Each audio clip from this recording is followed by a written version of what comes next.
অল্প উপকরণ দিয়ে যদি এরকম সন্ধ্যায় মজাদার নাস্তা বানানো যায় তাহলে কেমন হয় বলো তো। সো হ্যালো এভরিওয়ান, আসসালামু আলাইকুম। তো আজকে সন্ধ্যায় আমি এরকম মজাদার একটা নাস্তা বানিয়েছিলাম, তো সবাই কিন্তু অনেক পছন্দ করেছিল। তো কিভাবে বানায় চলো তোমাদেরকে দেখাই। তো নাস্তা বানানোর জন্য প্রথমে লাগবে 2টা ডিম, তারপর অল্প একটু লবণ আর পরিমাণ মতো চিনি দিয়ে, তারপর দিব অল্প পরিমাণে একটু বেকিং পাউডার দিয়ে সব উপকরণগুলো আমি একটা হ্যান্ড উইকের সাহায্যে ভালো করে মিশিয়ে নিব। তো আমি 5 মিনিটের মতো ভালো করে মিশিয়ে নিছি। তো এখন এর ভিতর দিয়ে দেবো অল্প একটু সয়াবিন তেল, আর দিয়ে দিব হচ্ছে পরিমাণ মতো ময়দা। তো এখানে আমি ময়দা ব্যবহার করেছি। তো পরিমাণ মতো ময়দাটা দিয়ে তারপর আমি হাতের সাহায্যে ভালো করে মেখে একটা ডো তৈরি করে নিব। তারপর হাতে সামান্য তেল মাখিয়ে গোল গোল করে আমি এরকম আকৃতি বিস্কুট শেপের মতন করে নিব।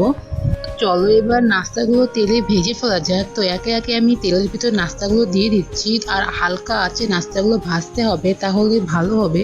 আর হালকা আঁচে এই নাস্তাগুলো না ভাজলে কিন্তু ভিতরে কাঁচা থেকে যাবে আর উপর থেকে পুড়ে যাবে। তো এবার দেখো নাস্তাগুলো দেখতে কতটা লোভনীয় হয়েছে। এগুলো দেখতে যেমন সুন্দর আর খেতেও কিন্তু অসম্ভব মজা হয়েছে, একেবারে কাপ কেকের মতন লাগছে দেখতে। আর ভিতরেও কিন্তু অনেকটা সফট আর অনেকটা নরম। তো ভিডিওটা ভালো লাগলে অবশ্যই লাইক করেন, কমেন্ট করো। তো সবাই ভালো থাকো, সুস্থ থাকো, অ্যান্ড আল্লাহ হাফেজ।